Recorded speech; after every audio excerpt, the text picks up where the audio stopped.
உங்ககிட்ட ஒரு கேள்வி. ஒரு பெரிய கொண்டாட்டத்துக்காக நீங்க எல்லா ஏற்பாடுகளையும் ரொம்ப பிரமாதமா செஞ்சு முடிக்கிறீங்க. விளக்குகள், அலங்காரங்கள், இசை, விருந்துன்னு எல்லாமே தயார். ஆனா, அந்த கொண்டாட்டத்தோட ஆன்மாவா இருக்க வேண்டிய ஒருத்தர், அதோட மைய புள்ளியா இருக்க வேண்டியவர் திடீர்னு காணாம போயிட்டா என்னாகும்? சும்மா சடங்குகள் மட்டும் தொடருமா? இல்ல அந்த வெற்று சடங்குகளுக்குள்ளே இருந்து மக்களின் உண்மையான ஏக்கம் ஒரு பெரிய குரலா வெடிச்சு வெளியே வருமா? இன்னைக்கு நாம அலசப் போற இந்த அத்தியாயம் இந்த கேள்விக்குள்ளதான் நம்மள ஆழமா கூட்டிட்டு போக போகுது. மிக சரியான ஒரு தொடக்கம். இது வெறும் ஒருத்தர் காணாம போன கதை இல்ல. ஒரு மடாலயத்துல நடக்கவிருக்கிற ஒரு பிரம்மாண்டமான திராட்சமுது திருவிழாவோட பின்னணியில ரெண்டு விஷயங்களுக்கு இடையிலான ஒரு போராட்டத்தை இது காட்டுது. ஒன்னு, கண்ணுக்கு தெரிகிற ஏற்பாடுகள், சடங்குகள், விதிகள், அதாவது வடிவம். இன்னொன்னு, கண்ணுக்கு தெரியாத அந்த ஆன்மா, அதோட நோக்கம், உணர்வு, அதாவது உள்ளீடு. சோ, இந்த வடிவத்துக்கும் உள்ளீட்டுக்கும் நடுவுல நடக்கிற ஒரு பெரிய நாடகத்தை தான் நம்ம இப்ப பார்க்க போறோம். சரி, அப்போ அந்த வடிவத்துல இருந்தே ஆரம்பிப்போம். அந்த திருவிழாவுக்கான ஏற்பாடுகள் அது சாதாரணமானதா இல்ல.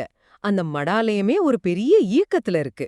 அறைகளுக்கு வெள்ளை அடிக்கிறது, மது நிரப்புற அந்த பெரிய பீப்பாய்களை எல்லாம் கழுவி சுத்தம் செய்யறதுன்னு ஒரே பரபரப்பா இருக்கு. குரு மிர்தாத்தே இதுல ரொம்ப தீவிரமா இறங்கி வேலை செய்யறாருன்னு மூலக்கதை சொல்லுது. ஆமா, அந்த இடத்துல நீங்க ஒரு விஷயத்த கவனிக்கணும்.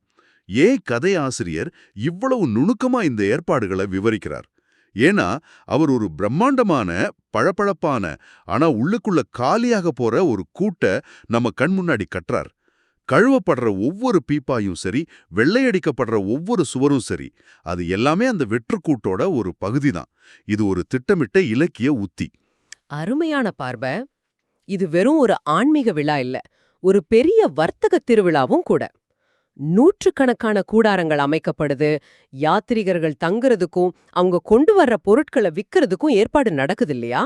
நிச்சயமா, ஆன்மீகமும் பொருளாதாரமும் பிரிக்க முடியாதபடி இணைஞ்சிருக்கு. கூடாரம் போட்டு வியாபாரம் செய்யறவங்க தங்களோட வருமானத்துல 10% மடாலயத்துக்கு வரியா கட்டணும். சமாதாம் அப்படி ஒரு ஏற்பாடு செஞ்சிருக்காரு. இதனால அந்த மடாலயம் ஒரு தன்னாட்சி பெற்ற ரொம்ப சக்தி வாய்ந்த நிறுவனமா இருக்கு. அதனாலதான் அந்த நிறுவனத்தோட ஆன்மா காணாம போகும்போது அந்த அமைப்பு எவ்வளவு பலவீனமாகுதுங்கிறது அப்பட்டமா தெரியுது. அப்போ இந்த எல்லா ஏற்பாடுகளுக்கும் வர்த்தகத்துக்கும் மகுடம் வைக்கிற மாதிரி ஒரு நிகழ்வு இருக்கணுமே.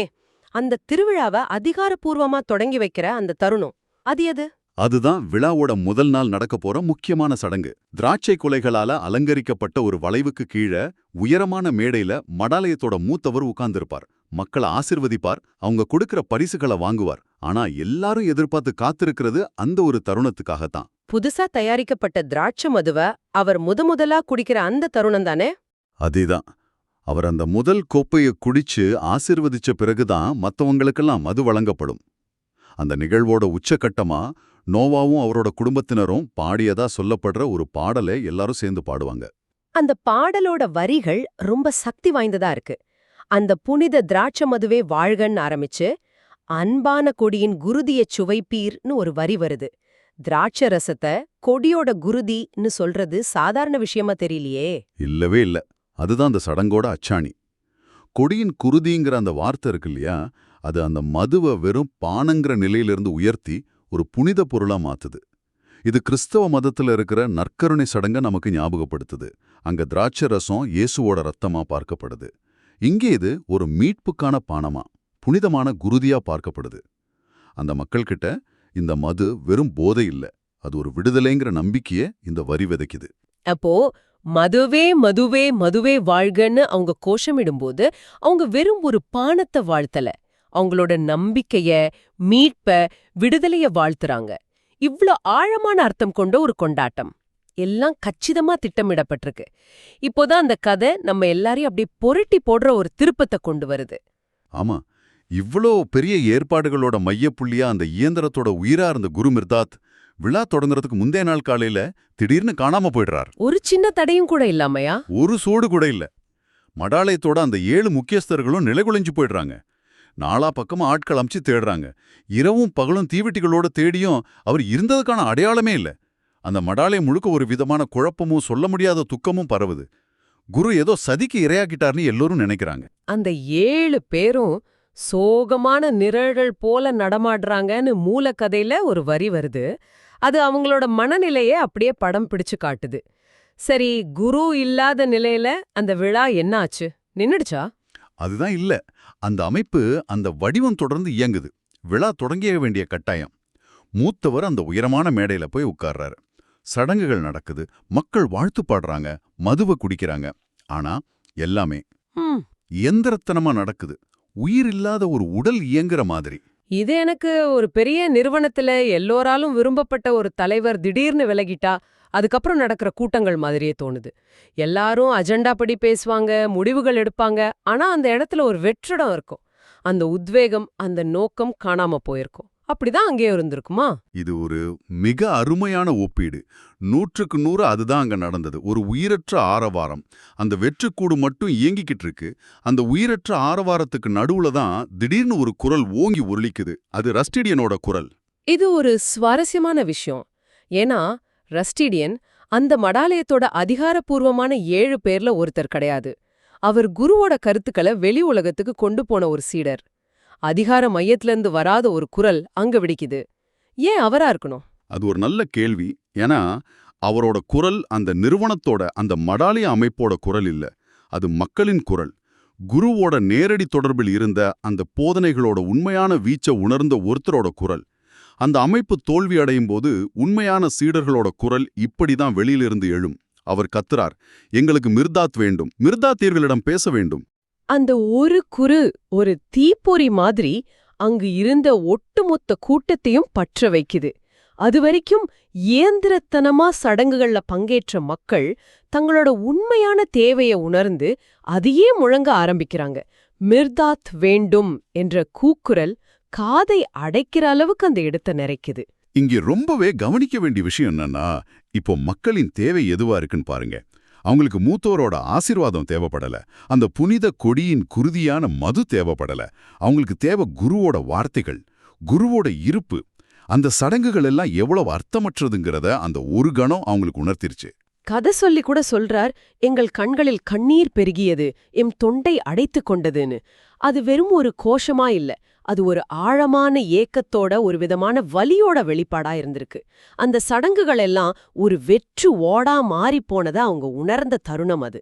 அந்த கூச்சனும் குழப்பமும் அதோட உச்சத்தை அடையுது.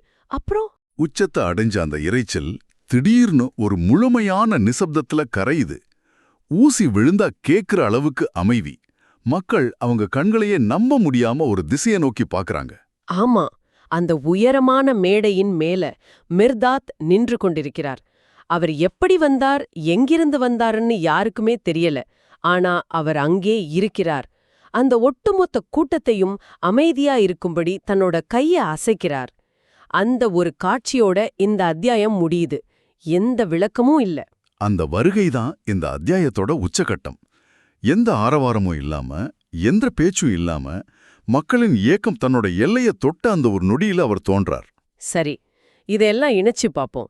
ஒரு பக்கம் பளபளப்பான கச்சிதமான ஏற்பாடுகள், இன்னொரு பக்கம் திடீர்னு ஏற்பட்ட ஒரு ஆன்மீக வெற்றிடம், அப்புறம் அர்த்தமில்லாம போன சடங்குகள், கடைசியா மக்களின் உண்மையான ஏக்கத்தோட வெளிப்பாடு, அதுக்கு பதிலா கிடைச்ச ஒரு மௌனமான வருகை.